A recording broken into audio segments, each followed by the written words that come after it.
or is it just me? Oh, it seems fine. No. Seems fine on my side.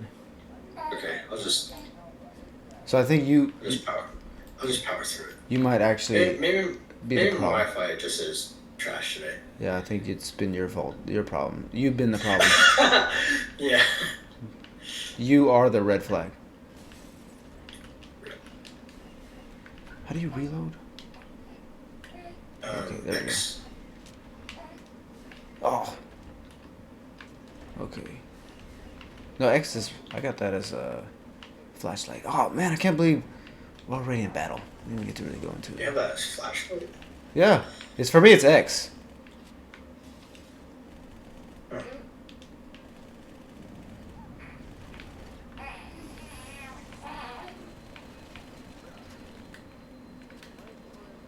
Okay.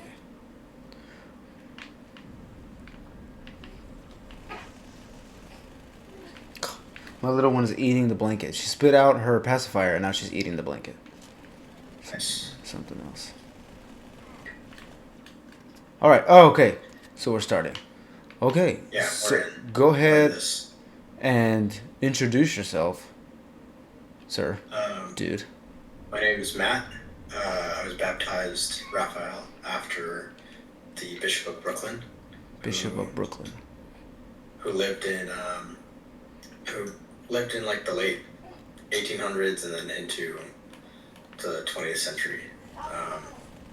He's called the Shepherd of America because he was a Syrian bishop. Syrian. His family. Syrian? Yes, Okay, yes, Syrian.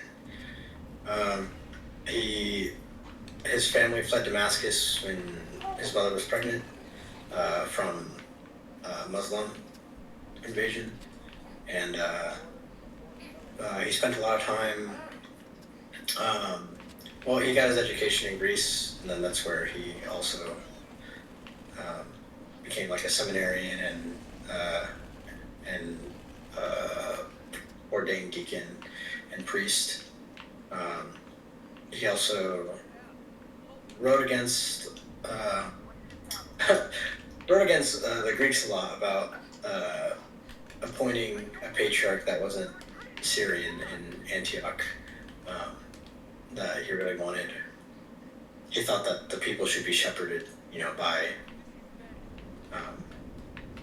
basically by another Syrian bishop.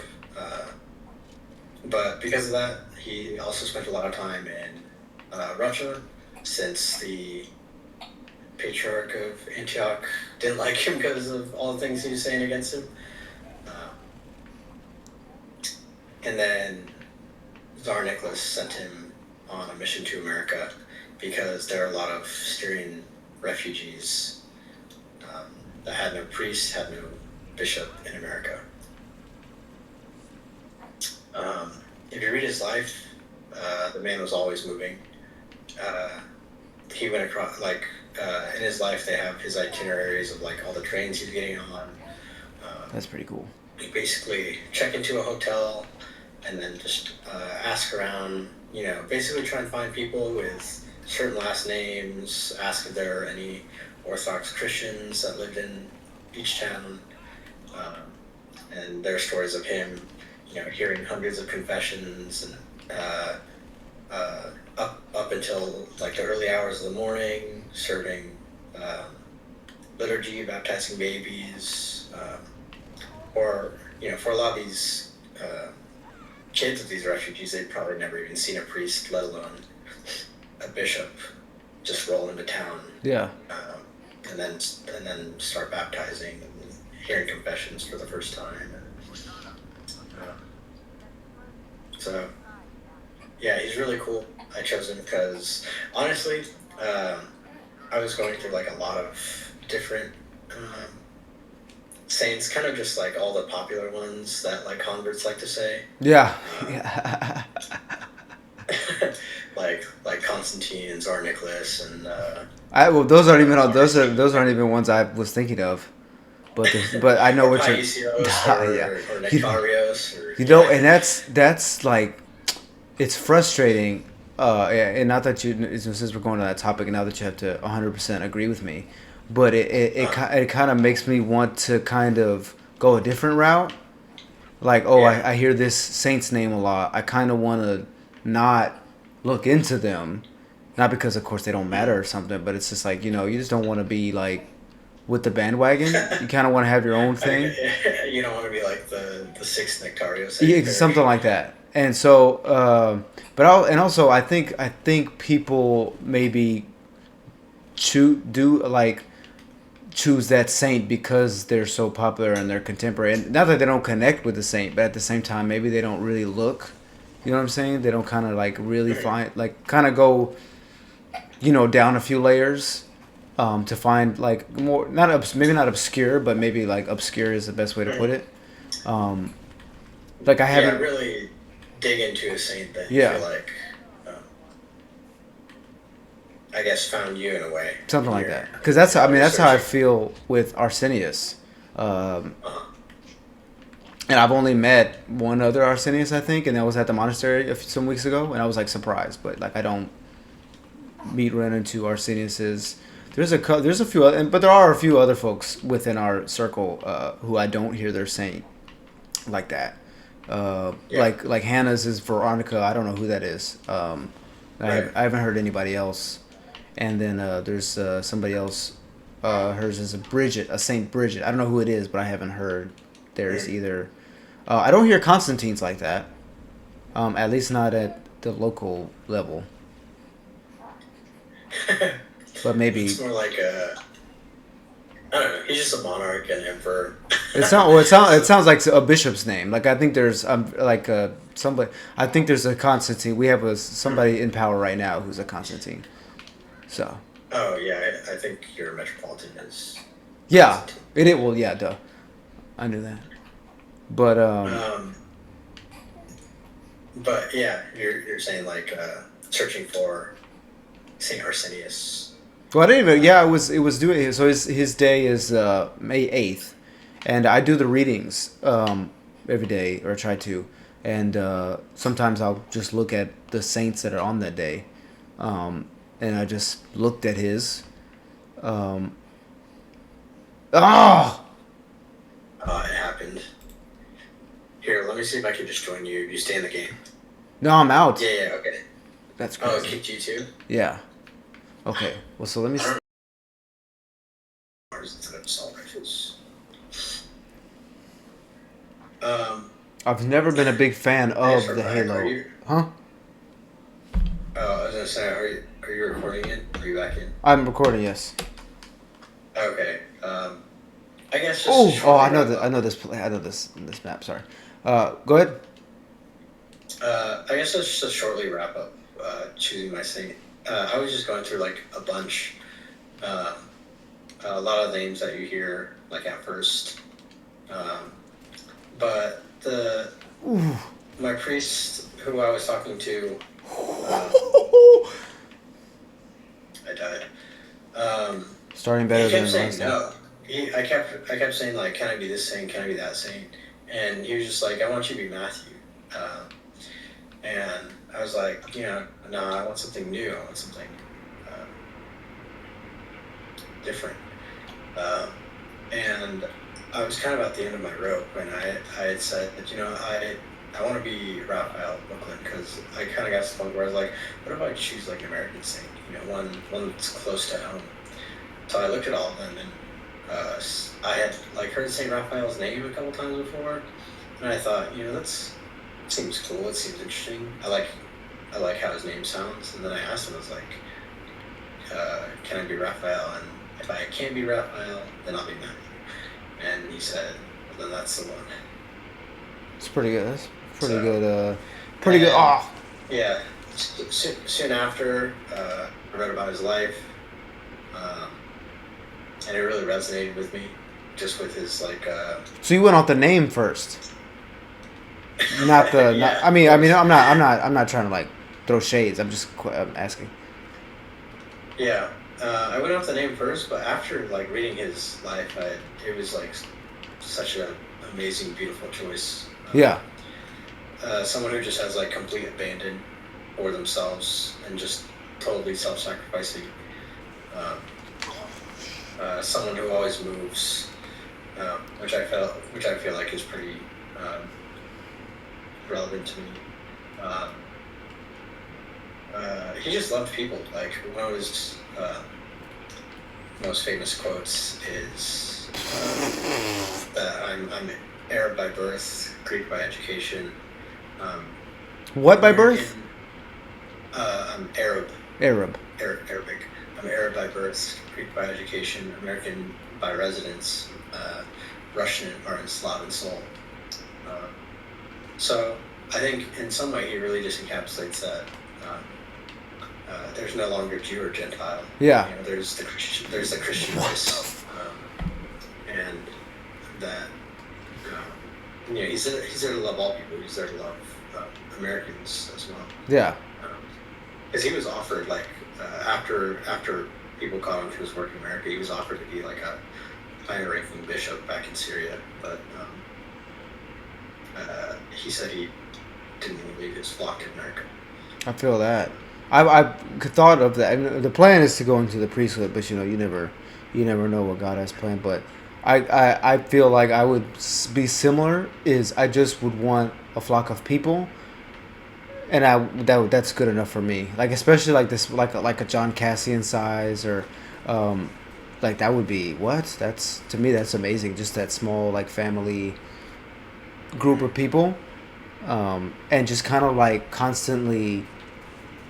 Like kind of how like St. Joseph's is doing right now, where it's just building and building and building.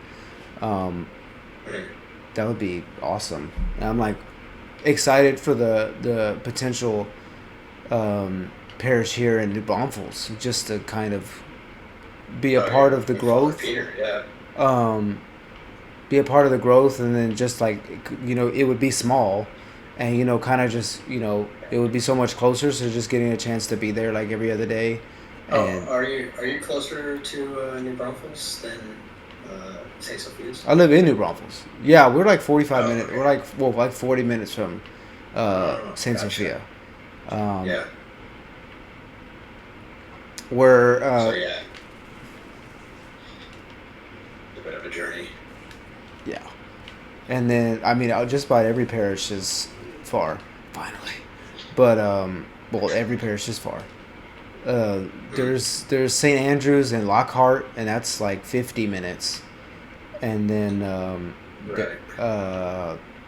so I want to say St. Sophia is the closest. Yeah, and with your style of videos and the way that it looks like you've come to approach the faith in your own way, I think Father Peter yours is going to be like totally up your alley. I've watched. Dang, dude! I've watched. I watched plenty of his stuff, and it's definitely helped. Yeah. But I know he's an intense guy, so I would have to. There's no games. There would be no games. Right. And that's but I mean of course there's nothing wrong with that. It's yeah, I'll just leave it at that. But I mean his stuff has been a big part of my growth, and then he's also like he's not an ecumenist, right? And I'm still new, so you know what I'm saying. So I don't really have the right to be like, if you're not Orthodox, you're going to hell. But I've come to love the faith and really adhere to it, and for me it's like there's only Orthodoxy, and it's a struggle, kind of accepting other people's beliefs and such. Because at work I work with some Roman Catholics and some like believers but non-church goers. Somebody once was like, oh, my favorite thing is the worship, meaning the music, right? And I was just Right, like, yeah. whatever. So I work, with people who are not Orthodox, and they kind of like, was like, let me just walk away because I can't even really be around this. Yeah. You just Yeah, sometimes you hear things and you're just like, and then well, plus especially with like a lot of the recent stuff with the Vatican and the Epstein files, when my Mhm. manager, because they're starting Lent, so she was asking me, you guys do Ash Wednesday and Lent? I was like, we do Lent, but not Ash Wednesday, and so we were just kind of talking about it. But in the back of my head, I'm like, the Vatican is like in the Epstein files, right? Like, like Yeah. the whole system is like, you know what I'm saying? Like, Uh-huh. and that's what kind of what I mean. I never ended up having to make the choice of Roman Catholic or Orthodoxy. I feel like it was like made for me. But then coming and you choose Orthodoxy, and you start watching Jay Dyer, and he starts breaking down all the Yeah. stuff. I mean, obviously it's he has his the way he does it is obviously pretty Who intense, doesn't? Yeah. but it's like not like it's untrue. And he's like the Vatican freaking website, like all that, all that. Yeah. You're like, okay, wow, well, really, Roman Catholicism is not an option. You know what I'm saying? Regardless of maybe the beauty or the, just the whole system.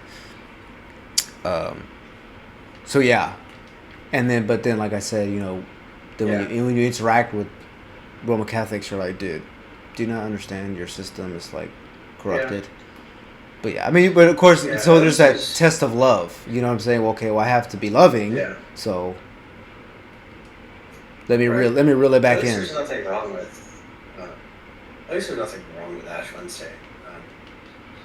Uh, the Western Rite parishes do Ash Wednesday. I think it's cool. I think that's a cool, interesting little tradition that they have. Yeah, I don't do. I mean, I understand. I don't. I think last year, I did some. I wasn't. I wasn't. I don't even think. Yeah, we weren't even. I don't think we were even introduced to Orthodoxy, but at this time last year.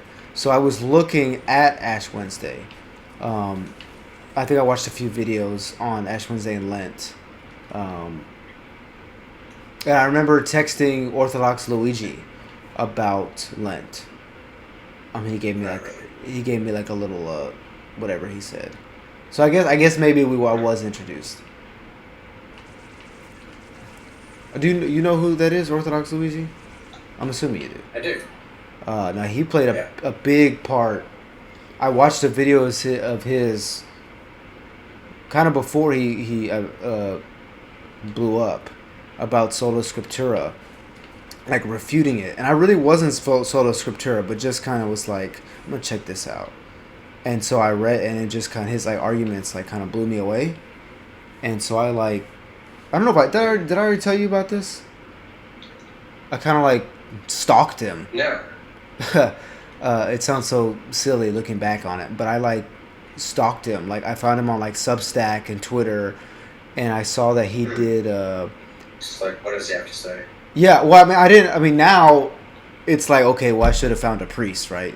I just didn't. I didn't.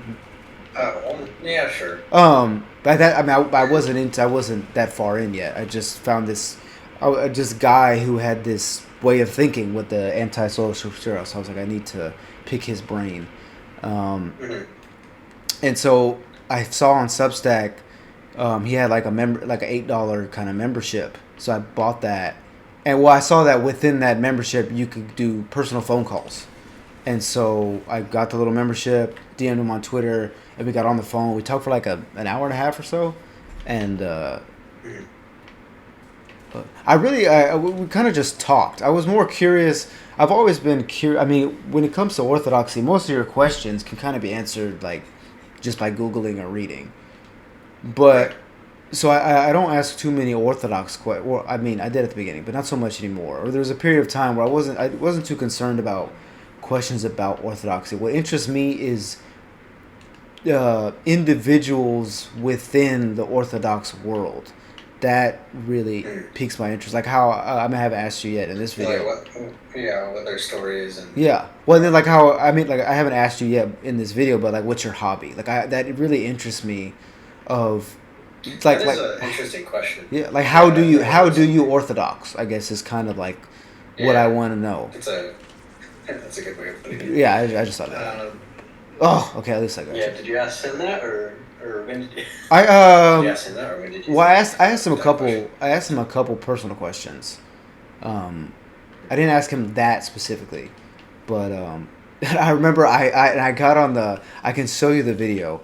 It's okay. We at least got each other. Yes. Uh, I phoned in to Dyer one night at work, and I asked him if he did personal phone calls. He said no, he doesn't do them anymore. Um, and then fast forward, I phoned in. I'll show you since we just ended. I'll show you this video, and it's like embarrassing but funny at the same time. Because you know how. Show me on Discord. No, I'll just show you. You really only have to hear it, but Okay. like you know how folks talk about how mean Dyer is, and Yeah. I kind of experienced it myself. Oh. Okay. All right. Okay, here we go. What's up, man? I'm Friars, eh? Hello, can you hear me?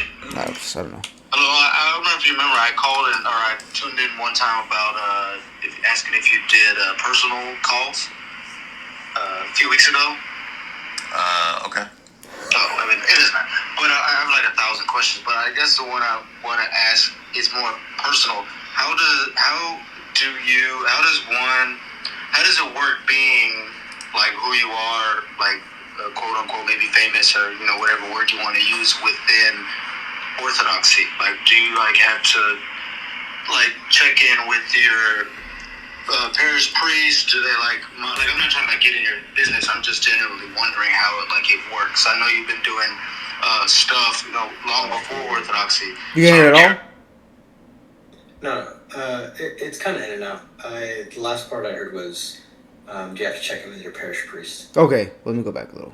It's just when I get in your business, I'm just genuinely wondering how it works. Can you hear it? You've been doing stuff long before Orthodoxy, so I'm curious just how it maybe works. You know what I'm saying? Because I know I saw somewhere where you like said you gave your Discord to your parish folks. So I didn't give my Discord to any parish folks, so I gave it over to Father Degan. I just didn't have time for it. Yeah, I mean, my priest is my handler, and he's directly under Dugan, and Dugan's directly under Putin. So Putin basically sends out the directives. It trickles down to Dugan, and then that trickles down to my priest, and then my priest, basically, he lives over in the basement underneath me. And whenever he's ready, he's got a little horn that he talks into, and there's a pipe that comes up into my bedroom, and basically he tells me what to do on pretty much. I mean, it's not like minute to minute. It's more like every 15 minutes he basically gives me the directive. So it's pretty much total control, but it's a life. It's a living. That's probably one of the funniest things I've ever heard. What I tell you, I'm not gonna lie, I was crushed. I was crushed. He tries to like build himself up as a comedian, and it's funny that he's mean to people, but most of his jokes are really dumb. But I think that was probably the best joke that I've ever heard. Dang, so you're on his side? Oh man, He kind of got you. That was funny. I sent that because I remember Luigi told me to check him. I asked him who are the guys within, or like I said, like who are the TD Jakes within the Orthodox world, and he said Jay Dyer and a couple other folks, and like Father Moses. And so I sent that to him. So he texted me months later. He's like, "Yo, bro, how you been? Haven't checked in a while." And so I was like, "Bro, you introduced me to your boy," and he clowned me. And he said, I sent him that video, and he laughed. And he was like, "Dude, you sound like a Fed." I was like, "Wow, that's what I get for asking like a genuine question. I get accused of being a whole Fed." But that was like my version of. It was another version of like how do you Orthodox? Like I think that's really interesting, being a person of influence, but you're also just going to. I mean, in at the parish, within the laity, we're just all regular people, right? So it's like being a Jay Dyer, being a anybody. I mean Josiah per terms of priest, but being somewhat like a cleave to antiquity. What's it like being that within the day-to-day world in the Orthodox world? I find that very. What is it like to be an influencer? Yeah, and then of course like I was talking to the bros on a voice chat one night, and I was like, I wonder like, so does that mean someone's priest, like, did they like monitor their content, or I'm saying, hey bro, you kind of went too hard this past, and not just Dyer but kind of anybody. I feel like, and especially having my own channel, it was kind of like I'm trying to know what's coming, when it comes, because of course, I'm trying to be famous, but I just I was just like, like I said, I just wonder what that's like, you know, does like your priest or do the clergy, do they like police your stuff? I mean, I know like Dyer has like a whole backstory, with his stuff, so and that's like another level, but even just on any level, it's kind of, I very much wonder what that's like. Um, I mean, yeah, I would assume it's not really like a. I wouldn't imagine it's very administrative, in the sense that like someone like Jay Dyer is allowed to do and say what he does, and I'm sure people complain about him ad nauseum. Uh, but ultimately, like his priest job is not to be his content manager. His priest job is to look after his spiritual welfare. Yeah. So, primarily, if him being an influencer is doing spiritual damage to him and his relationship at the parish or with his wife or anything, then I think that would be more of a cause than people just being angry that he's a very blunt person. Yeah. So, and same with the Metropolitan. Like, I don't imagine that they have their hands deep in his. I mean, essentially, that's his job. Dang, out of the air is crazy. So, I'd imagine. Yeah, I guess it's probably like a natural fluid thing. Like, I don't. His priest probably doesn't feel a great need to be in on this stuff, because you gotta think about it. Like, Jay, goes to confession just like the rest of us, and that's an important thing when judging people and saying like, "Oh, Jay's mean, this and that," or he's not doing things in an Orthodox way, or basically it's just in a way that somebody doesn't like. But you don't know what Jay's confessing, or, Right. What his inner spiritual life is. I heard that like a small story about someone in like a mean priest, that a priest was mean to them, and they felt that was unfair. And the response of the other priest who's talking to this person is like, never judge someone, especially not a priest, because you don't know how they pray at night. You don't know what they confess and how they feel convicted over their sins at confession or in their daily prayer life. Because maybe things like anger or impatience are genuinely something that someone struggles with, but yeah, we don't know, so we shouldn't be too quick to judge. I'm waiting to meet Jay in person so I could be like, bro, you broke my heart. What do they say? Never meet your idols. I think he's gonna clown on you again. Oh, for holding on to it. Very much so. Nah, but that was so funny. I learned though, honestly, like through that experience, and then a little bit. I don't. Maybe I shouldn't say this, but cause like when I meeting like Luigi, he was like a big like what's it called at the beginning. Like I would talk to him quite a bit, but then I guess he was getting busy and stuff, and probably didn't have as much time for my questions. So I learned pretty quickly, like, don't even not in, you shouldn't do it at all, but I was like, in Orthodoxy, do not idolize people. Like, don't get caught up in people. You know what I'm saying? It was kind of like, okay, let me back it up, back to Jesus. Kind of, I had to kind of go through that. Yeah, I tell my fiance stuff like this a lot. And it goes a little bit, or I'll start it this way. I don't tell her this part, but I'll start this way. Is she gonna watch this and be like, "Oh my gosh, this is the secret"? That's what you've been wanting to tell me. That's what you say in your head. No. It just has to do with like online activity. First, like what I thought of when you're saying all this is something that Father Stephen Young said on, I don't know, some sort of podcast. He's on like a bunch. Yeah. He said, you're not joining the Orthodox Church. You're joining a Orthodox Church. Unorthodox church that has a priest, that has people that go there. That's your Orthodox church. That's your new family. That's your new father confessor.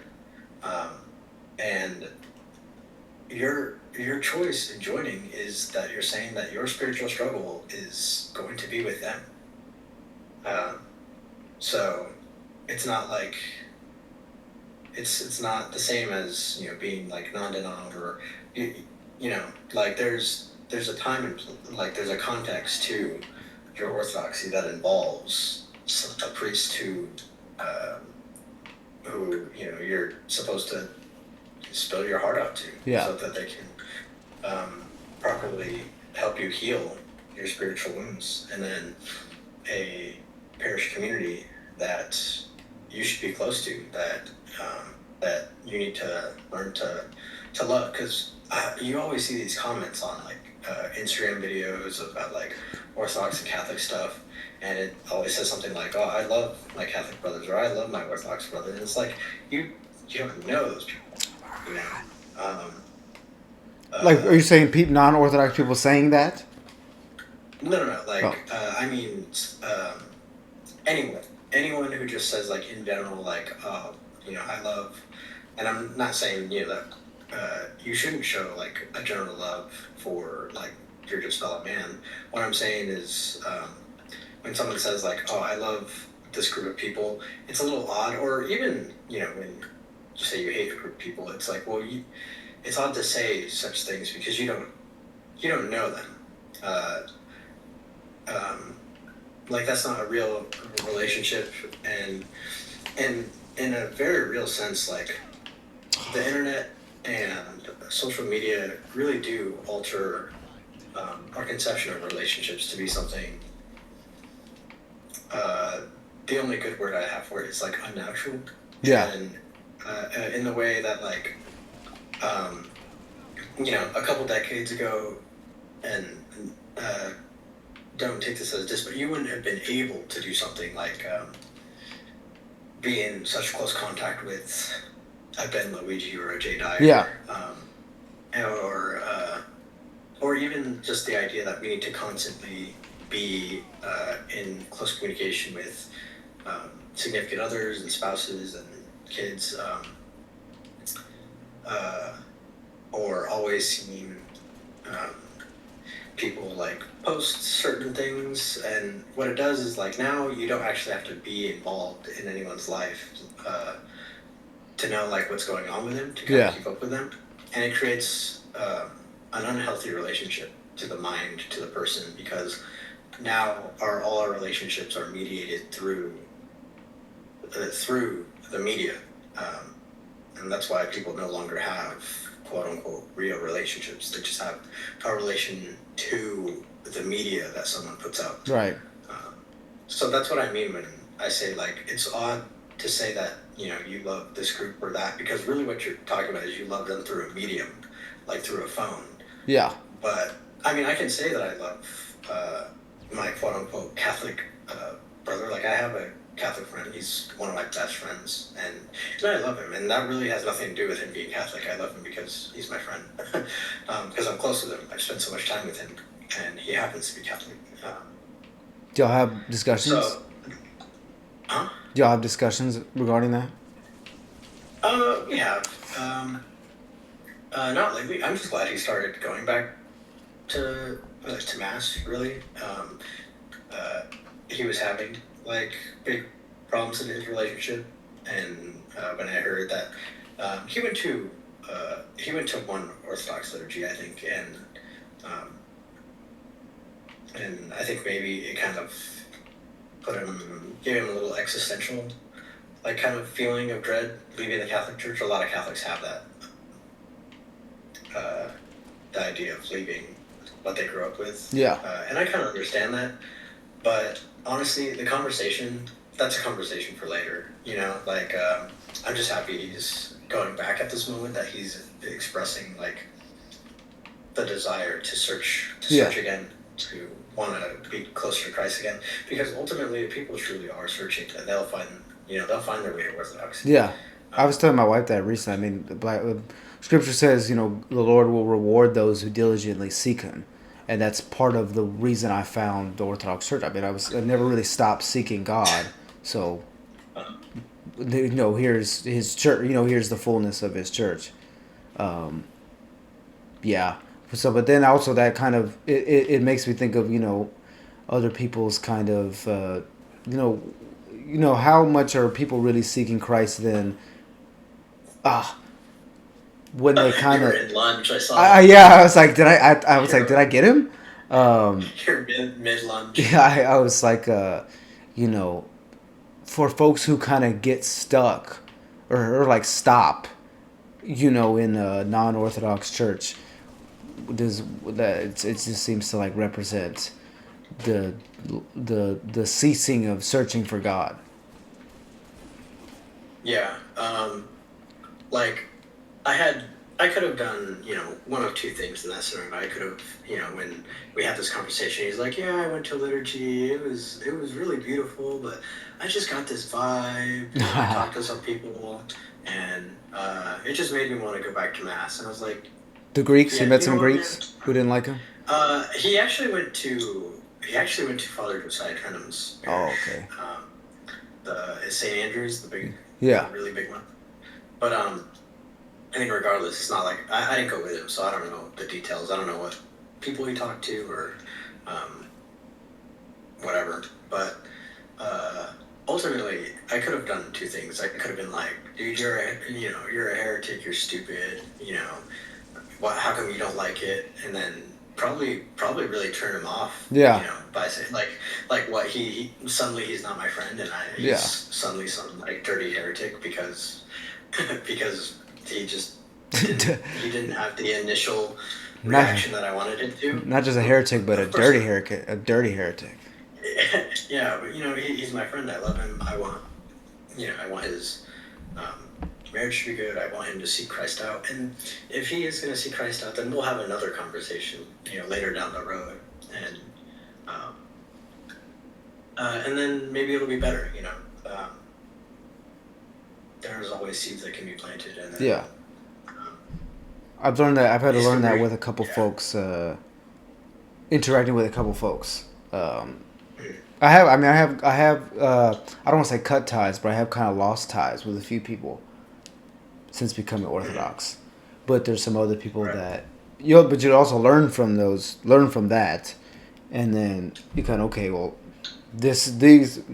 these people, since I learned how maybe to play the game, let me do it a little different with these people, and like you said, plant those little seeds.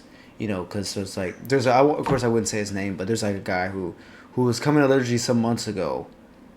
I want to say when we were doing the first batch of classes, or the fall batch of Inquirers classes, but I was telling him about it and he never came. So you could like, all right, well let me not cut him off. So you just text him, every once in a while, send him little things, and then he's going to the classes we have now. But as far as I know, he doesn't come to liturgy every Sunday. So it's like, all right, well, but at least he's, what I'm saying, he's going through the classes. He'll get there. Just love on him. Just be there. And I even kind of before Orthodoxy, I was kind of a hardcore Christian at the beginning, telling people what they were doing wrong and this and that. But then I learned that's not going to help. And then also it's a very good tool is to just be available for people. Even if you don't talk to them all the time, even if you don't really condone what they're doing, just don't say anything, but just be there and wait. Let God, go to Jesus said, God, the Father draws men unto him. So it's okay, we'll wait for God to draw, for them to kind of catch the bait or whatever God's using. And then when they do, be there. Or when they start going through, issues, what I'm saying? Because, a non-godly life, usually you have some issues at some point. You lose your job, or the girl gets pregnant, or this or that happens, and the car accident. There's always, though, you go to jail. There's always something. I mean, because that's how it was in my old life. It was always something, or with someone around me, something always, something was always happening. So kind of just when those things come along, be there for them. Like, oh dang, of course, like in the back of your head, it's like, yeah, that's why you don't drink and drive, so you wouldn't have a DUI. Of course, they're not gonna listen to that, but at least being there to, oh man, DUI, that's crazy, praying for you or kind of whatever. Yeah. So that kind of brings me back around to the point that I was getting at with my fiance and saying, because if it were, if it were up to her, she'd probably text me or be on call with me 100% of the time that is possible or available.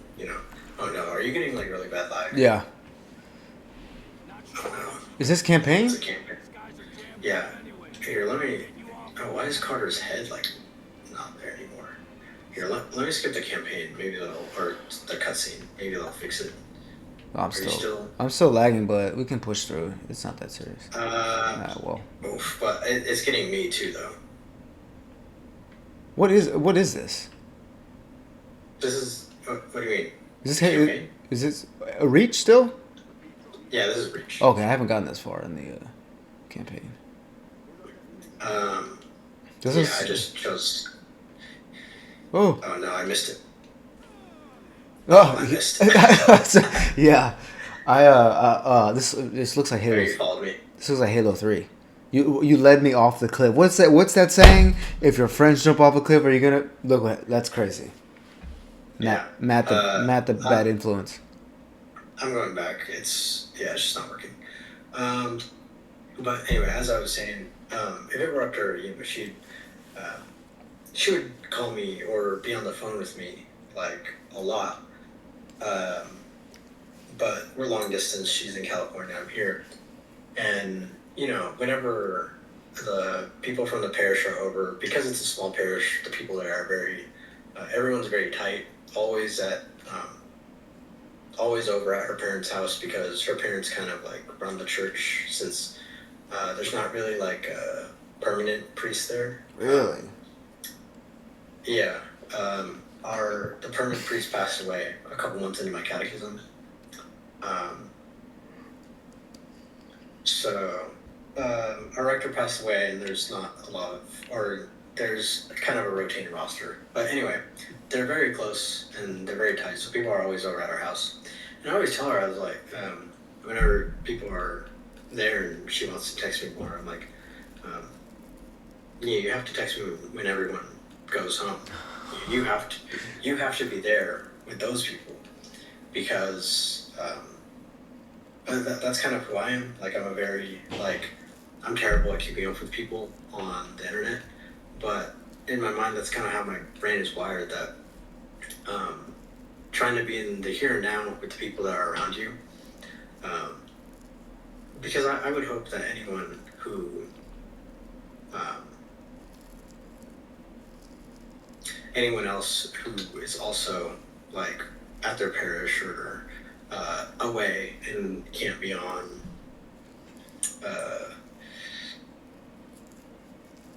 and isn't on the phone all the time, I hope they're making good connections with the people that they're near and that they're around. And it's important that you do.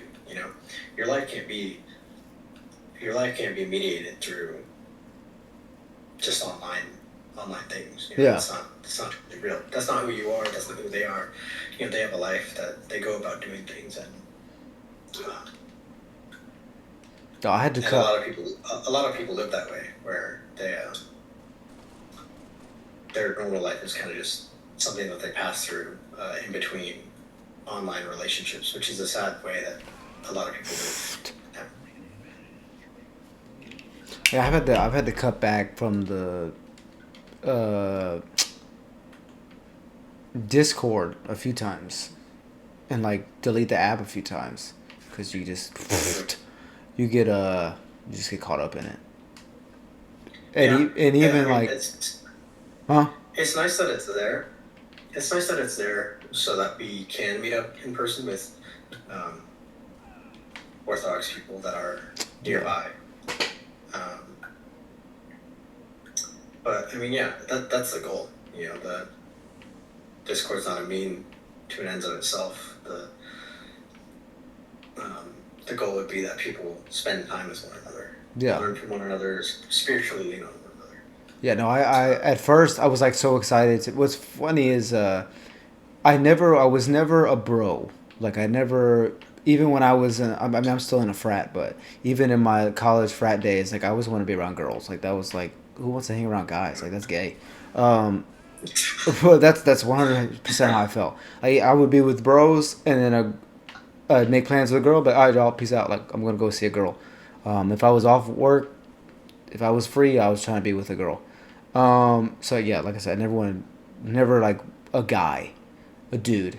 But even in coming into the Christian world before Orthodoxy, I was like, you know what I'm saying, I don't want to be like, I never, even before Orthodoxy, I was like, I don't believe in like Christian mixers and singles nights. There was like there was like a Christian club night somewhere. There was a church that had like singles club, like singles group, and I was like, I don't want to be in any of that. That's not. I was like, no. However, coming into Orthodoxy, I was like, just wanting to be around Orthodox people and actually wanting to be around young people, and like actually being okay with like, you know what, I'm like the Orthobro title is like so funny to me, and like I know some people find it offensive, but to me it's like hilarious. Like I'm like, I got no problem being an Orthobro, and so. But so once I heard about the Discord, but I didn't have access to it. So once I got access to it, I was like, oh my gosh, people and friends and stuff. And so I was like in it as often as I could, and like literally like waking up and checking it. And I was like, after a little bit of time, I was like, no, this is too much.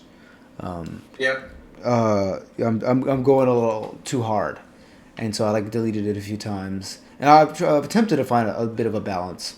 I can tell not everybody has the same sense of humor that I do, so plenty of times I throw things in there that get no reaction. I'm like, all right, I guess I'm not as cool as you guys, but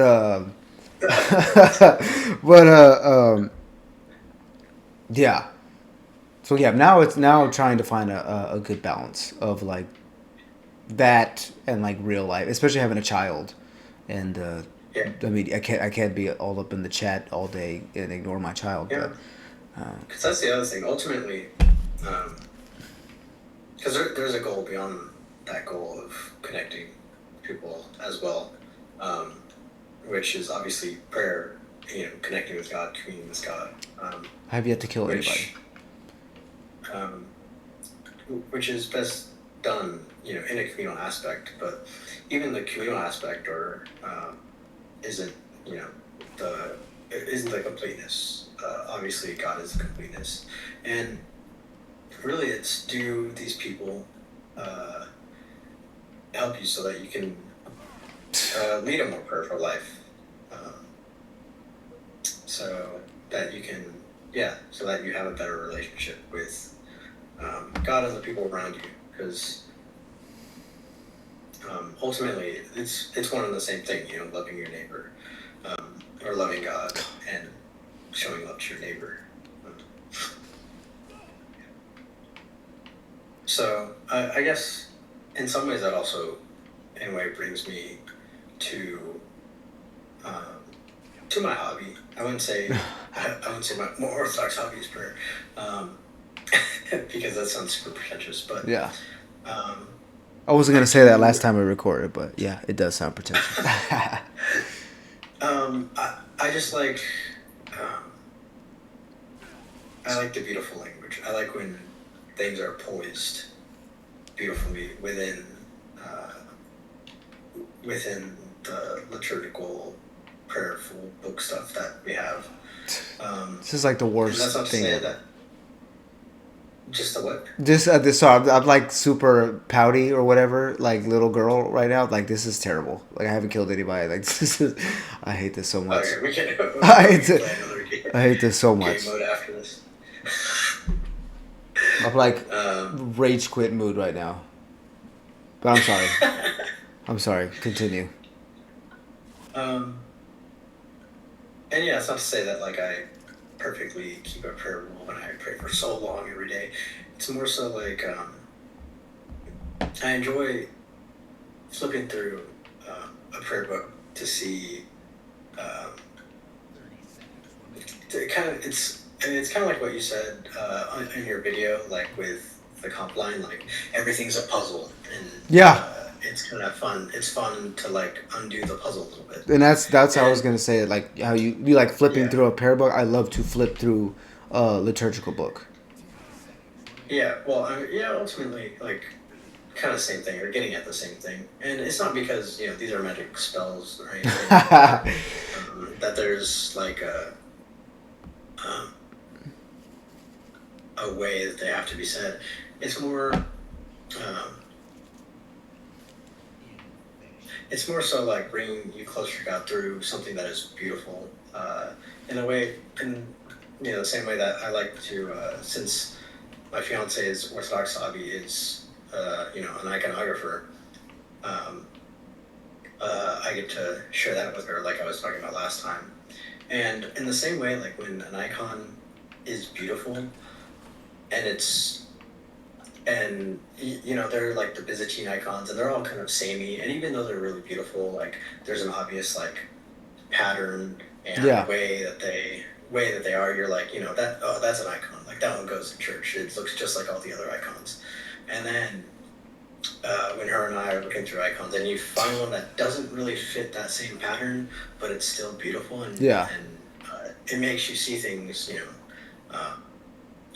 perhaps from like a different angle, and maybe it draws you to it a little bit. You're like, I like that style, or I like the way that one. I like the colors in this one, which is kind of like choosing your saint. You're like, oh yeah, that guy, he's a monk, Saint Nectaros, he's a monk, he was persecuted.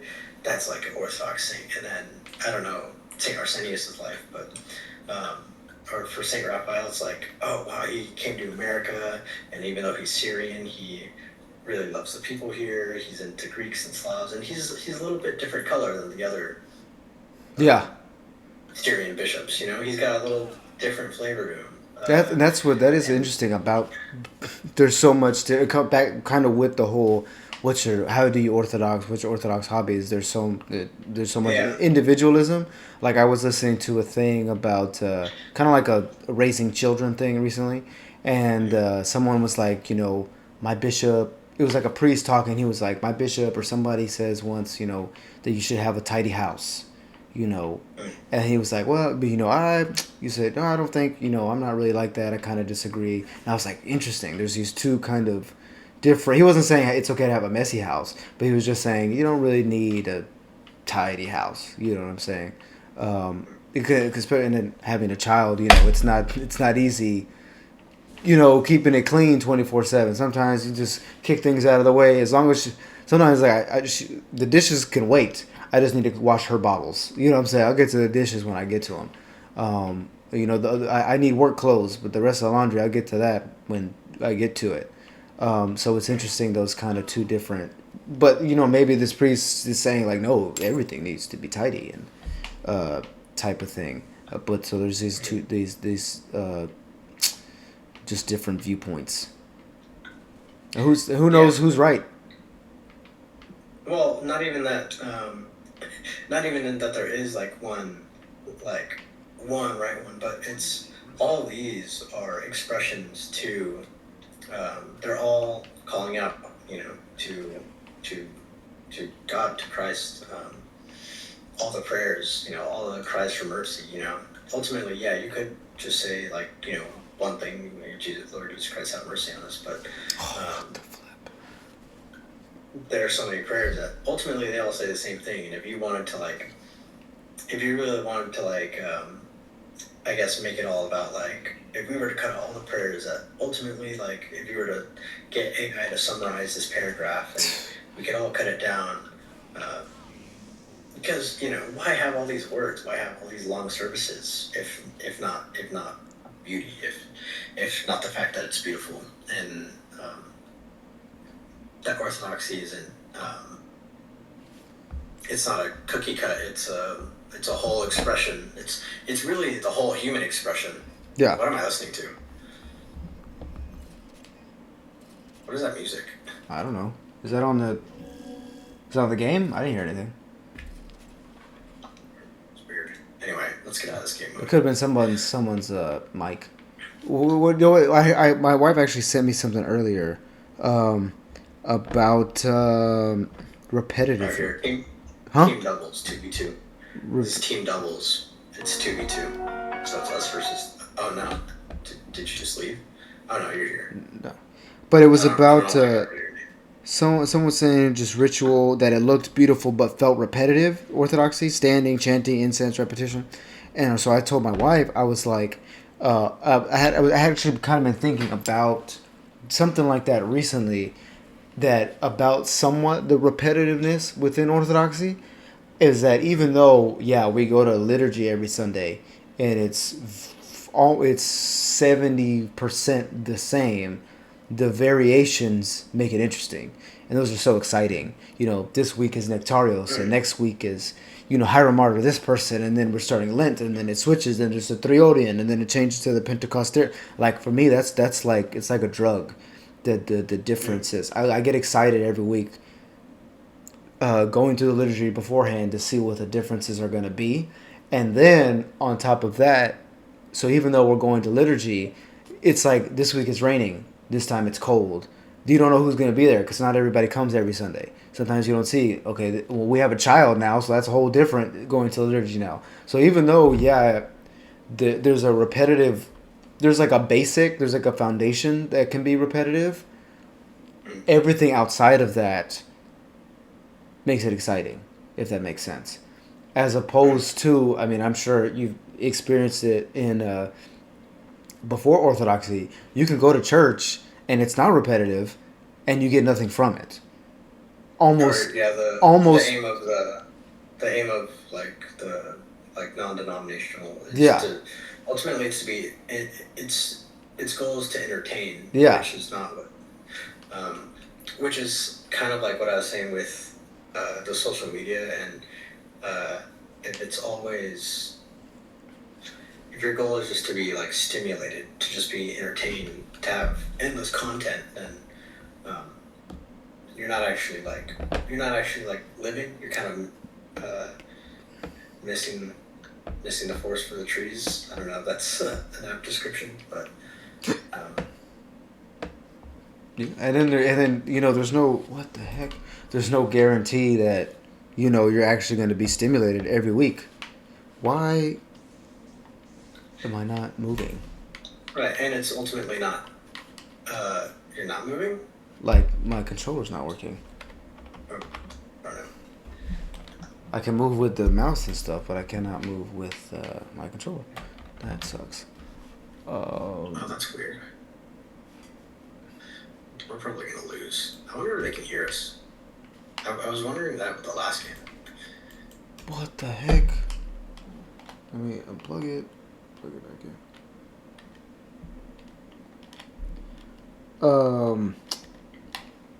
You want to know something funny about... I don't know if it's about your spouse or fiance, but I really don't like talking to people. Well, like a guy's girl. It's kind of like kind of like a conviction of mine, and coming from my past relationship. Anyway, having like a kind of just too friendly wife before. I don't want to entertain other men's women or whatever. And so you had sent in the chat, you're like, yeah, my girl's doing icons, and I was like talking to you, and you were like, yeah, just DM her, and I think she DM'd me. And I could be wrong, but I was like, dang, I guess I gotta talk to this girl now. I was like, nothing. I'm sure you follow the conversation. It was like nothing to be ashamed of, but I was like, man, it was just like having to do it was like, ugh, I have to go against my own kind of rule here. I see. I just thought it was just a funny experience. Let me see if I can play with my That is funny. keyboard. But I didn't want to be like dorky and be like, hey dude, I'm not gonna talk to your girl because I'm sure because you would have been like, Talk to women. you would have been like, it's not that serious, bro. You're just buying something. Yeah. And then what's fun, and I remember before Orthodoxy, I was like, nobody better talk to my wife, And I was like telling Jaylee that at the beginning. I was like, I don't believe in that. You know what I'm saying? I was like, one day when I have my own church, I'm going to be on everybody. Hey, are you talking to that man's wife? Like, no, like whatever. But then we come into Orthodoxy and it's just such like a love fest. Everybody talks to everybody. But there's also that there's like kind of like an unspoken kind of rule and boundary there. Like, yeah, we're all laughing, people give my wife a hug and we all say hello and and hi, good to see you, haven't seen you. But there's like nobody really like oversteps any lines because there's that kind of it just comes with the ethos is that respect for marriage and other people's spouses and the boundary that we all love each other, but we also understand that our families are sacred, and so it's funny. It's like another thing that kind of goes against my rule that I had, but it's funny how those God kind of like will break your rules. I see. What were you talking about before that? I know we were talking about how you were like kind of going through the hobby thing, and then you talk about with your girl and the sharing icons. Oh yeah. I mean, yeah, Orthodoxy is like there's so much beauty beyond even what we can see. It's kind of just a matter of searching it out, and that's also part of the gospel message is finding the treasure in the field. Yeah, it's sort of like understanding, finding a pearl amongst stones. Ultimately, a pearl isn't materially different from any other rock, yeah, or a diamond for that matter, but something about it's beautiful, and people have different eyes for different things. Dude, what the heck? And I think that's something about Orthodoxy that like instantly stood out to me, and I kind of understood. I feel like being non-denominational, there was definitely a person you had to be and sound like and walk and talk like to seem like a good non-denominational Christian. Does that make sense? Yeah. But then you have saints like Saint Simeon, the Stylite, who Orthodoxy for him was living in a tower for the rest of his life, and he preached from the top of this tower and he never moved. Or for other monks and ascetic people, it was living in the desert and fasting and truly challenging themselves. For some people, it was the music. For some, it was the art, the iconography. For some people, it's the priesthood. And there's not really, like you said, how do you Orthodoxy? And for someone like Saint Simeon, it was something so radically unique. And everyone has some aspect of that. I saw and there's not a way. There's not a singular way to be a good Orthodox Christian. I have in one of my Arsenius books, it talks about Moses the Black and how what's it called? How Moses the Black was a robber, but he went to the desert and got robbed. Arsenius lived in the palace, and went to the desert, and like that was his like way of salvation. And it was talking about how two people can do like the same thing, but have this different experience or this completely opposite experience. And I thought that was pretty interesting. For some reason, my controller is not working.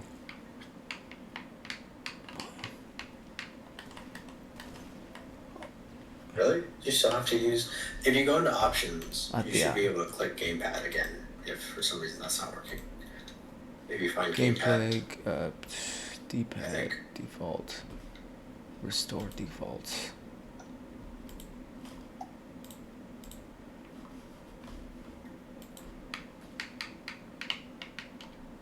Why is so much going wrong?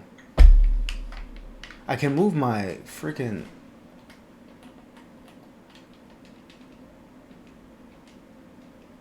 That is so strange.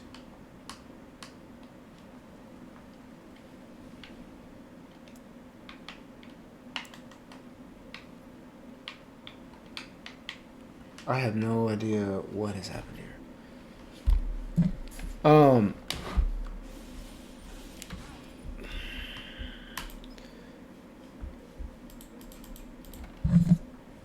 How do I change my preferred input device?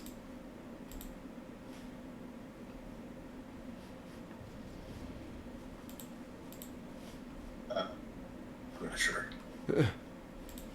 I can't see what you see. Maybe just try unplugging it and replugging Guys, it. yeah, I did. That's so crazy. Literally crazy. Move widget. Game record in game. But tell what is your the military? This is. Yeah. How because you've said that it's. I mean, I don't know how in depth of a topic it actually is, but what is the? How does it? I mean, I think you get what I'm trying to say. Right. You're like, why are there so many military dudes interested in Orthodox Christianity? Because we had, I think I counted like 16-ish, and that was just, the people amongst or maybe I'm like inflating the number. I don't know. Maybe it was less than that. And that's just people our age. That's not counting. Who knows what veterans are older gentlemen that are at each parish that are Marines or Army or whatever. I guess some of it is part of like we're a military town, so I guess the percentage chance would be a bit higher, but I feel like wherever I went, I noticed that there was someone else who was in the military, and we kind of sniff each other out somehow because we're gay. Wow. we just know somehow, but because we're gay is a wild thing to say. It's true. It's true. All military guys love each other, but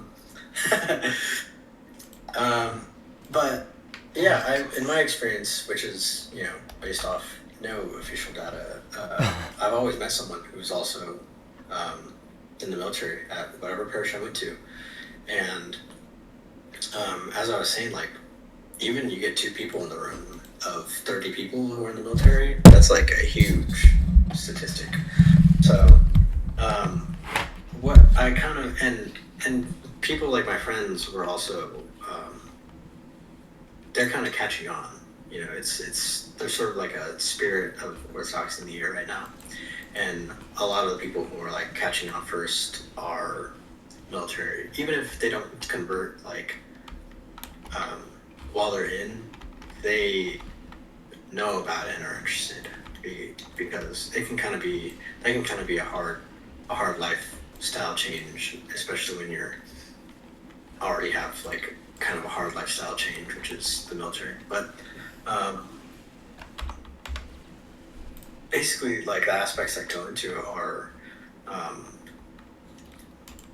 the type of kid who joins the Marine Corps, and the reason why I know there's an archetype is that because I've been around them, and yeah, I've had a lot of like kids in my squad, and I always ask them like, why are you here? And the story's the same. It's like we're all arrogant, prideful kids who wanted to get out of town, who wanted to do it on our own, we wanted to be a man, and it Yeah. didn't matter what we had to do it. Like, there's an air of like we have something to prove, Hey. and there's a sort of like abandon of, like sort of self-abandon that comes with like, I'm leaving hometown, I'm leaving my family, and I'm kind of going off into the unknown to do that. It's like a rite of passage, to do this thing that's gonna make me this, big, this Marine, this big strong man. That this like a romanticized ideal in our head, and a lot of times, the sort of romance and enchantment can fall flat, especially like after you get where you're going and you're actually like just in the day to day. Yeah. It loses its charm, but the search never leaves you, and the reason why is, as St. Augustine says, like, our souls are not at rest until we find them in Christ, and really, that's what most people who join the military are doing. They're searching for something. Everyone's looking for that experience that really makes all the puzzle pieces fit together. And people in the military, most of the time, are doing it in a radical way. Especially if you're a Marine, you're doing it in a very radical way. In a sense, it's sort of like you're on your like this is your last and only chance, which is what a lot of people who come to Orthodoxy feel like. Sometimes they go through like an atheist phase, or they were really disillusioned with their non-denominational Christianity growing up, and they stopped being into it at some point in high school. Yeah, for me, church was so boring. Like, even going to a slightly charismatic church, like, it was just boring, and it was early, and it was always cold. And then I become a Christian, and I loved boring church, especially coming from like the kind of club background and the super loud nightlife background. I was like, I want church to be as boring as possible. So I enjoyed the Baptist kind of aesthetic, just hymns and a preaching, and then coming into Orthodoxy, and not that there's not a sense of enjoyment, but it is a form of boring, right? And so I like that. Yeah, so you have this whole class of souls who are really looking for something, and they're willing to go with the discipline and to play the game and do whatever they can to find it. And a lot of us obviously get wrapped up in this depressive stance because, well, one, it's not enough, Yeah. It's not actually going to fill you, and then B, there's since it's like a high stressful job, and you don't have like a whole lot of social connection. There's obviously like a big culture of drinking, and even amongst like single people in the barracks, or probably even married people, an underground culture of drugs in the military, and some people are kind of woken up to like the spiritual world or Christianity or something through drug-induced experiences, because you kind of, in a way, it does open your eyes to say that there are things that influence me that are beyond myself, and I'm not completely in control of those. And that can be scary, or people can lose themselves in it. Because again, ultimately, all of us are trying to fill that hole that only God can fill. Yeah. Have you ever seen Jack Reacher with Tom Cruise? No, not with Tom Cruise. No. Oh, it is a good movie. I recommend it. But he says he says something like, "There's 5 reasons why men join the military." It was like, for one, a sense of duty. 2, it's to get out of town, like small town, do something. It was I don't remember them all, but and then the last one was an excuse to kill people. And he was like, okay, and such was that last one. But yeah, like what you're saying is, Yeah, trying to prove something. the excuse, yeah, the excuse to kill people is sort of that ultimate version of like the prove yourself to find out, kind of fill that hole, that it gets romanticized into this ultimate,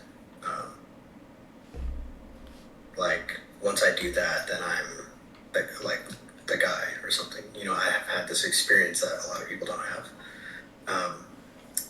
And also the military gives you like a way to be, and like I said, a brotherhood. It says, to walk and talk this way, and a lot of people also don't grow up with sort of like a lot of masculine role models in their life. So a lot of times, their sergeant or their corporal, or even their drill instructors or whoever can really fill a huge hole that it feels like they're getting a little bit closer to Christ. That, if dad really wasn't in the picture or didn't have like too many brothers or friends, and there's sort of that aspect that is getting closer. You're like, oh, this is what it's like. And it gives you a way of being, that can be fulfilling for like a long time. So when you're stripped of all that, and you get out because ultimately you decide it's probably better for your social, mental, physical health, and then you're left with nothing. A lot of people get depressed, despondent, fall back into alcoholism, or it can also be very nostalgic. I get nostalgic about the military all the time, which isn't a bad thing, but it is if it's all there is. And then that hole that's left, Orthodoxy, like you find it, or I assume probably like people get into Catholicism, like that, like totally, like that totally fills it. Where and in like a very different way. Obviously, there's a lot of aspects that don't match up one for one, but having like a support system, like a brotherhood, father figures, a way of being, this sort of, you can very easily romanticize it, and in like a healthy way, in a sense that like you're on this journey to become not just a man, but ultimately to be human, to be what you're really meant to be. So I think that's along the lines of what a lot of people in the military are searching for or looking for. And a lot of the aspects of Orthodoxy, like having a structure and hierarchy, that doesn't, and having like a traditional culture, which a lot of people say America doesn't have a traditional culture. It does, but it only exists in the military. So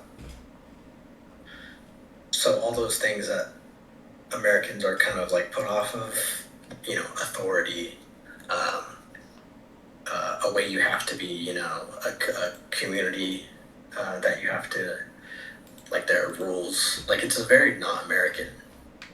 Orthodoxy is very un-American in that way, and Protestantism and non-denominationalism and evangelicalism is very American. That you can have it your own way, and it's all. It's very similar, whereas Orthodoxy totally breaks that mold. It says you have to be this way. You have to listen to this. You have to go to church. You have to respect people. You have to love people. You have to be in their life.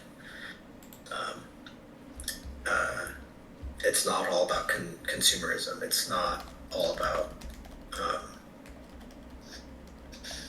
individuality. It's not all about the simulacrum of entertainment. We're not here to entertain you, because ultimately it's not about you.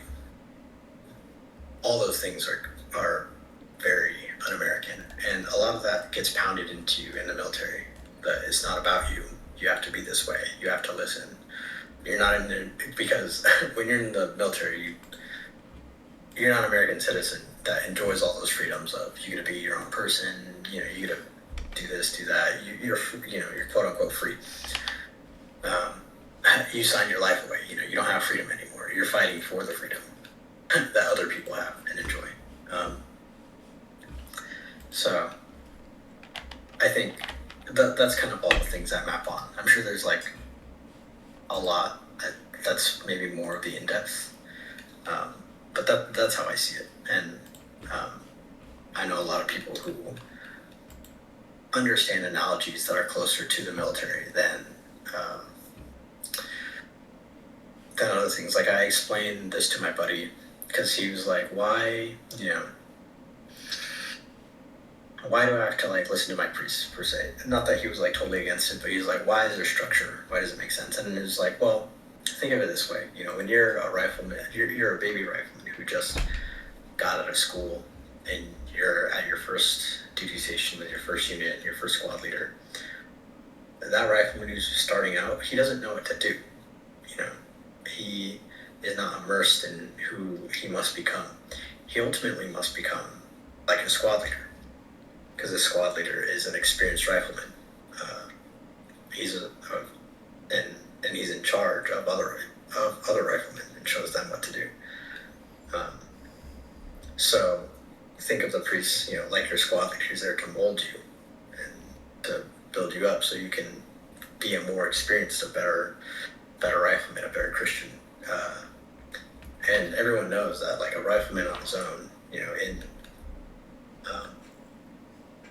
any combat scenario, that's nothing. It doesn't matter. You as a rifleman, you're fundamentally part of a team who is part of a squad, and that's how you advance in any combat scenario. Riflemen aren't free to do whatever they want because they play an important small cog in this bigger picture. You're not allowed to do whatever you want. You have to be disciplined. You have to understand how to communicate with one another. So things like that just kind of click to those people. Does that all make sense? Yes, it does.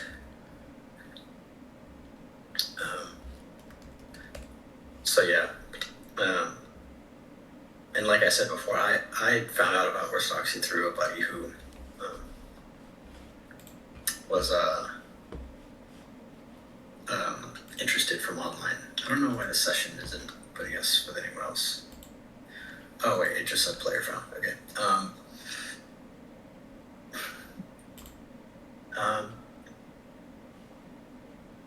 But yeah, I don't know. Do you have any questions about that? No, I just I mean, I can see the kind of.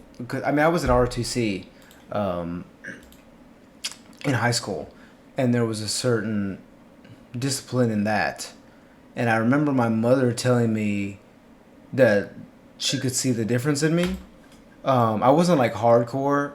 I wasn't like, how there's like people who join ROTC, they're like soldier juniors.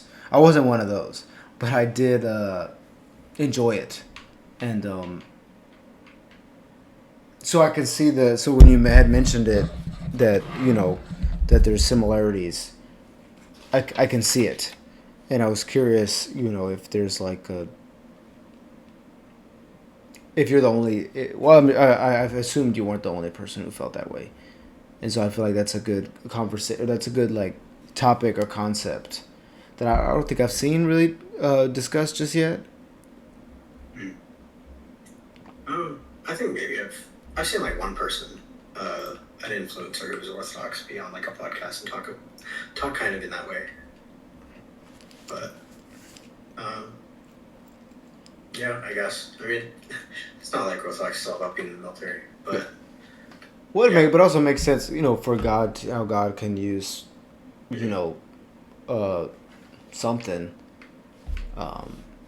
Yeah, or even a big thing that was like a really cool hook was the monastic life for me. Even though I don't want to be a monastic, the fact that those people exist is so cool. Are you not in my lobby anymore? It kicked me or something. But I'm having trouble. Oh. My controller, for some reason, is acting up. It's like reading my controller and... Oh, okay. I think I got it. see. I'm in your lobby now. Okay. What did I say? Let's try. Let's see if we can get this campaign going again. Although that's not working. What was I just talking about?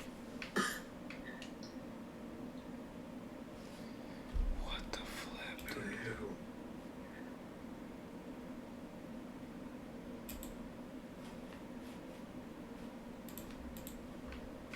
Wow, it's like on the tip of my tongue. I lost my train of thought.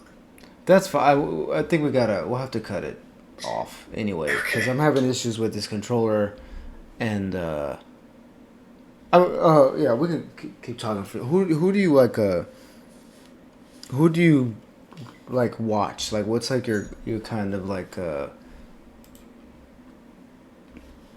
are my influences? something like that? Like I know. I think we all kind of watch something catches our eye, so we watch a video here or there. But like, what's kind of like maybe your go-to either like platform or priest or, I'm sure you.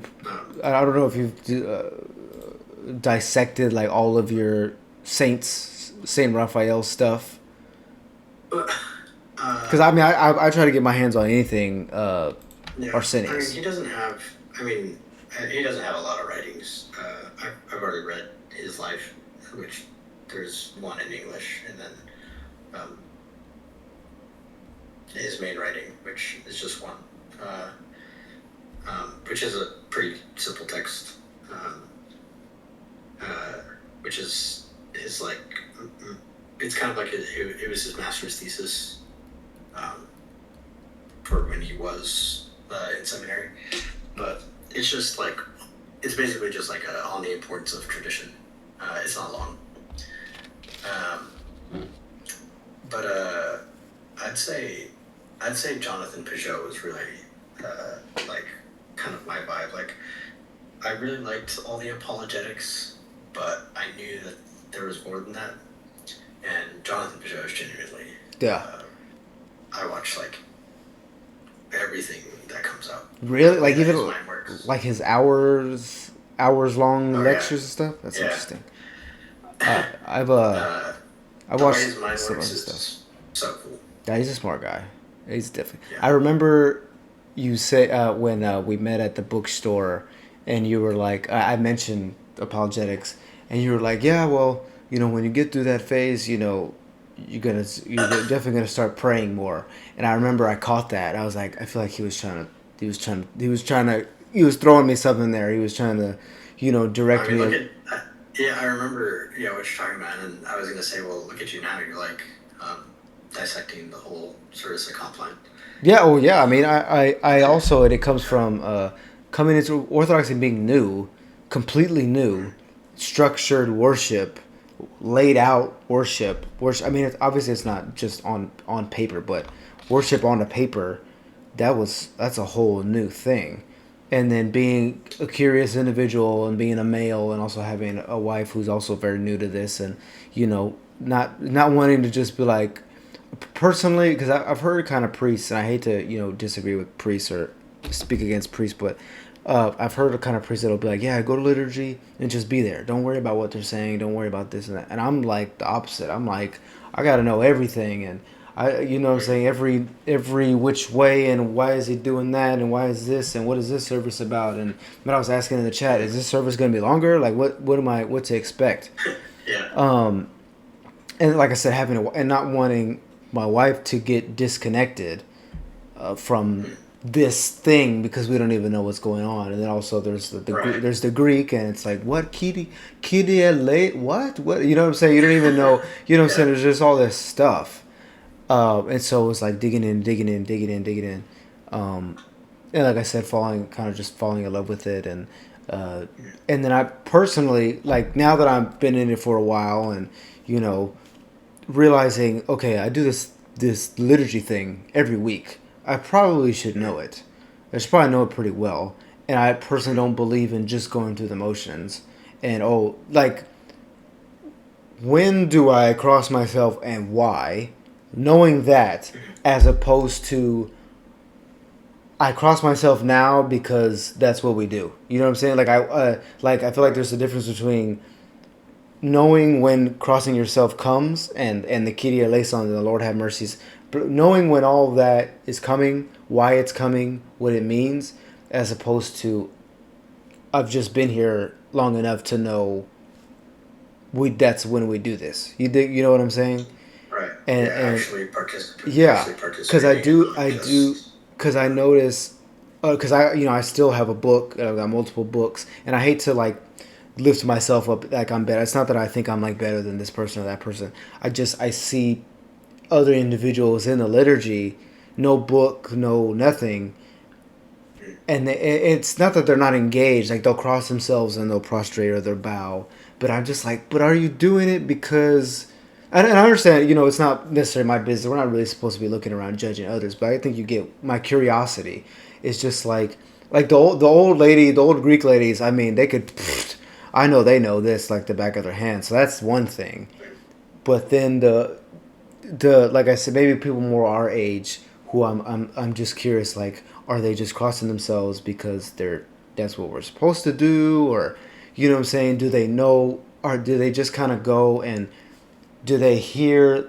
Like I'll know the troparians and I'll know the politicians when I get there, as opposed to like me. I know them beforehand. Not that I have them memorized, but just I know them beforehand. Like, and I know how many politicians we're doing this week, and I write down that this one comes from the Manean and this one comes from Octoecos. Like I just want to know it, and so just to me that's like ultimate participation is really knowing it almost to the priest level, because I have books that say and now this is when the priest, and I look up and the priest does pretty much what the book said. I'm like, oh, it's so, to me it's so, and just knowing it kind of to the T. But like I said, in order to participate as closely as I can or as truly as I can, and maybe you disagree, you don't have to, I don't feel like you have to defend yourself, but that's like the direction like I feel that's I'm just like connected with. yeah, absolutely. Yeah. I mean, I do agree. Uh, yeah, I do agree.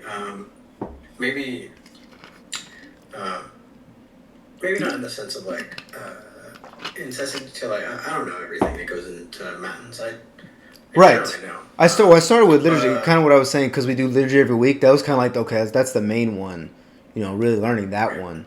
And then Matins, I'm no definitely I know the liturgy better than any of Yeah. the other services. Matins is the most complicated. Yeah, That's for just why sure, I said that one. for sure. But right, knowing the detail, knowing like the structure, it really, it definitely like builds a picture in your mind of like being able to anticipate, because um, you're right. The liturgy isn't just, um, it's not just words. It's an answer it's a call out and a response. It's this push and play between priest, choir, and laity. Um, they're moving parts. It's not just steps. It's more like a dance. That's a There's a good way way that to it put it. sounds. There are things that happen, and they happen for reasons, and they're there to help guide you. So you're right, having that mental picture to be able to participate more and to be able to be more engaged is, yeah, I completely agree. And then you learn. I mean, you learn so much. There's such strong teaching. Well, it's Right, such like a and strong then tool of teaching, and then you learn that back in the early Christians, I mean, nobody could read, so the liturgy is what pretty much taught them, and it's like I get it. You know what I'm saying? I see the yeah, teaching in this, and then I was no, I'm no Bible expert, but I was a scripture fanatic. Like I was in the Word all the time. So you hear when you hear these the hymns and the different things, and a lot of times they're like remixed scriptures. It's like scripture but not exactly, but you're like, because you know the scripture, you understand that what they just said, yeah, like I know what they said is either true, or I understand it because I know my scriptures. Yeah. yeah, and then wait, hold on, I'm switching to Discord because I was just looking at the title instead of looking at you. What do they say? Oh, and then why I tell people, or I don't know if you've seen it. Maybe you don't pay attention to what I say. It's happened a couple times where someone's like, "What are some beginner books from Orthodoxy?" And most of us say like the same thing, which is like Religion of the Apostles by Father Stephen Young. Which is funny because I have not read that, and this is this is like a me kind of just being rebellious. Almost same thing what I was saying with the saints, with like even with like books, and I'm like kind of like being super transparent. When I hear books, like I've heard Religion of the Apostles for like a year straight, haven't even touched it, but kind of like because. If that's what everybody else is reading, that I don't want to read it. Not because it's, of course it's not wrong, you know what I'm saying, but it's just just wanting my own individual path and yeah. And also, and this is also kind of personal. I don't really like now that I've been in for a while, when I kind of talk to people, I like newer people, I'm like, get to know the liturgy. Like to me that's like my main advice is get to know the liturgy. Since that's what you're going to be doing every week. Learn that, and that'll teach you much. Right. That was going into what I was about to say, which is besides getting a book to explain you things, like get a prayer book that you like, one more than you like, one that you love, because that's the thing that you're going to interact with every single day. And that also does the same thing, like what you're saying, like it teaches. In the same way that going to a liturgy and knowing the liturgy, because you have to do it. You have to go to liturgy and you have to pray. So get used to it and learn what it has to say, so that they're no longer just words on a paper. They're your words. And it's good to understand that like what happens at church is directly related to your daily prayers. Like.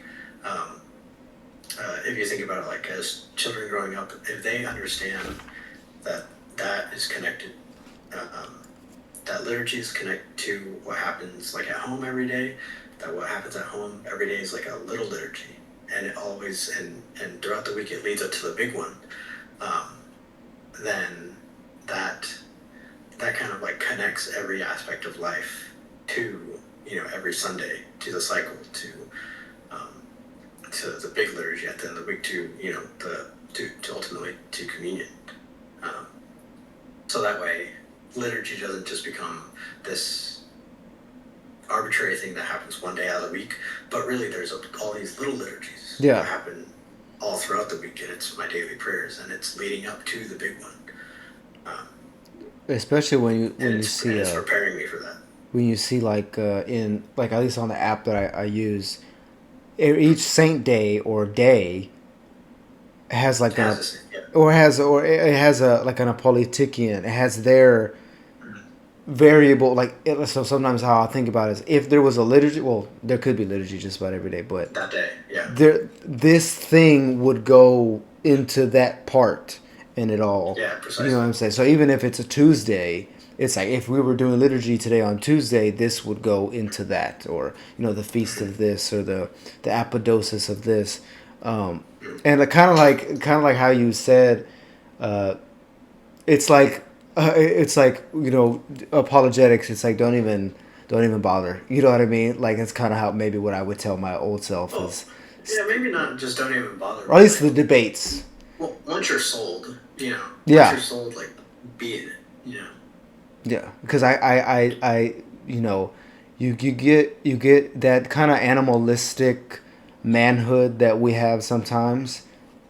The debates they feed that, and so I fell kind of into that, and I was itching for debates. I'm in the YouTube comments. Let's go. So you watch 3 J Dyer videos, and you're all of a sudden you just start repeating everything he says, and it's so silly. But I realized, I remember I was in liturgy one time and somebody said something in a group chat it was a Christian chat, but it wasn't strictly Orthodox. And boy, like literally I just looked at my phone and see, that's what I get for looking at my phone for one, but they mentioned the rapture, and boy, I was like, like in the middle of liturgy. And I remember, and then even leaving church, I'm on my phone, like I was driving, and I'm on my phone, like debating, arguing. And I remember I was like, this is not good, actually. Like I got my pregnant wife. I'm texting and driving, like arguing. It interrupted the liturgy. Like this is me. I'm going backwards. You know what I'm saying? I'm going back to old toxic, hostile Isaiah. You know what I'm saying? So after that, a few of those kind of happenings, I was like, all right, it's time for me to scale it back. And I've learned with Orthodoxy, or really, well, being Orthodox, is it's a lot of taking steps back, being humble, and be like, it's not time for that. Let me take a few steps back. Oh, it's not time for me to be. It's not time for me to be arguing in group chats. Let me take a few steps back. Oh, I wanted my wife to do this thing or that thing. It's not gonna happen right now. Let me take a few steps back. Oh, I'm trying to fast. That's a little. I don't have it like that. Take a few steps back, and those kind of things. And it's been pretty much like that for a year. Every few weeks, every couple months, something happens or there's some type of transition. It's like, I had to take a few steps back. Yeah, something that has just kind of been like repeating in my head, that I think is a good thing to hold on for all Lent, is that ultimately the last step of wisdom is to become a child again. Yeah. So that makes sense with your steps back, and with what Jesus says is that, like, to enter the kingdom, you must become like a child. Yeah. So that's the last step of wisdom, to pull yourself all the way back, to being pure, to loving again, to seeing the world as beautiful again, like you did when you were little. Yeah. Yeah. I mean, and learning with Orthodoxy, I mean, it teaches so much of repentance. Like that's like one of the top. If it seems like one of the top 3 teachings within the church is repentance. Yeah, and like I think it's Father Paul Trumbach said something like, if you've stopped repenting, you're like in the red, like something's wrong. And so it's something I keep, and then even like, or even with Lent, studying Lent, and been studying Lent, kind of preparing myself for what is Lent, what does it even mean, and it's like repentance. So like, and then even within the Orthodox world, so many people think that it's just giving up food and fasting, and then you read about it, it's like repentance, returning to the kingdom. And it's like, regardless of there's actually, when you read about Lent, there's actually a lot of dismissing of the fasting of the food part. And not like completely, but it's like, I watched a few videos, it was like, a priest was like, guys come to me, they're like, oh, I'm gonna do the whole fast, all 40 days, no, this, and that. And they're like, okay, so, and it's like, really? You know what I mean? And it just remixes your whole thinking. Yeah, well, in the sense that that's the bare bones minimum, that you do the fast. Yeah. Yeah, but then also realizing you really can't. I had to, because I remember I tried to fast at the beginning. I was trying to fast, just trying to practice the Wednesday Friday, but then I started eating more bread. I love bread. I've always like croissants.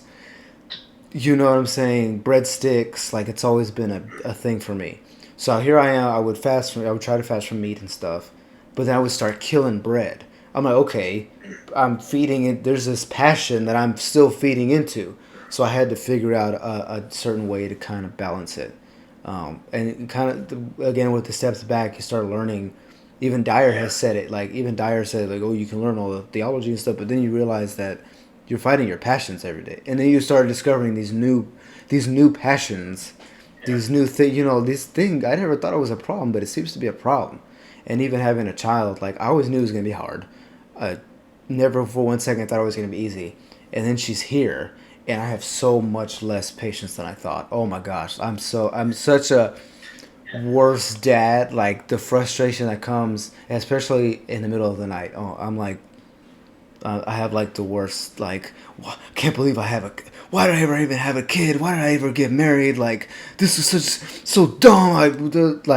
Things I never thought I would think that come when that baby is screaming in the middle of the night. And you're like, wow, I'm actually a lot worse of a person than I thought I was. It's not funny, but it's funny. I understand. Um, yeah, that's like what you said last time we talked, where you're like, you may not be eating meat, but if you reach for the cookies, Yeah. you know. Well, it was Father Yeah, Sarah from Holland, and so that's something I try to, because I find myself doing that, and not once, but some. This is me being judgmental. I see some folks who are like some of our peers who are kind of like that. I can tell. you're like, it's okay, it's not me. Yeah. Well, no. What I'm saying is, I Yeah. can tell that they're doing this thing, but they're missing this thing. And I try not to be Christian police. You know what I'm saying? I have my own problems too, but that's yeah. And I don't really want to really say too much because I don't want to make it sound like I'm in the background judging everybody. But there's some things you could tell. And of course, I mean, I pray for folks, of course, but you know, it's like, okay. But at the same time, it's like, okay, if I'm judging this person for that thing, then I also need to watch it with myself. Yeah. And then you also, I mean, I had to start. It started really when my wife was on maternity, so she would stay home and I would go to church. I started standing in the front, close to the altar, because then I can't really see anybody. It's just the altar and the priest and the, you know what I'm saying? Because I'd be in the back or further back, and you see people, and you're watching them. Oh, they didn't cross themselves, or they don't have a book, and you know what I'm saying. I'm so much better than you guys because of this, and that.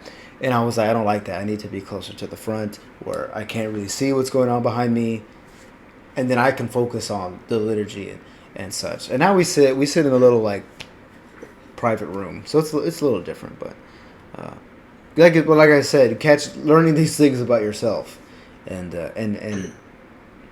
yeah. Yeah. Oh man, it's getting late. Oh yeah. It's good talking to you again. You as well. What are you saying? No, this was the first time. Totally. Yeah. For real. But I appreciate. I appreciate. Again, I said this last time, but I appreciate you just watching my stuff and interacting with my stuff and wanting to be on here. I think it's just because of how you look, and some like maybe your demeanor. You don't look like as friendly as you are, and then like you don't look like someone who would go to the bookstore for a book club, or you don't look like someone who would do this, and so the fact that you do is like pretty funny. Thank you. But well, I'll see. Oh, I mean, I I'll get see. that a lot. Yeah, I get the you're mean looking. Yeah, definitely. I think it's probably. I'm sure. I don't know. I think I look bothered a lot of times. That's especially probably at college. I'm like,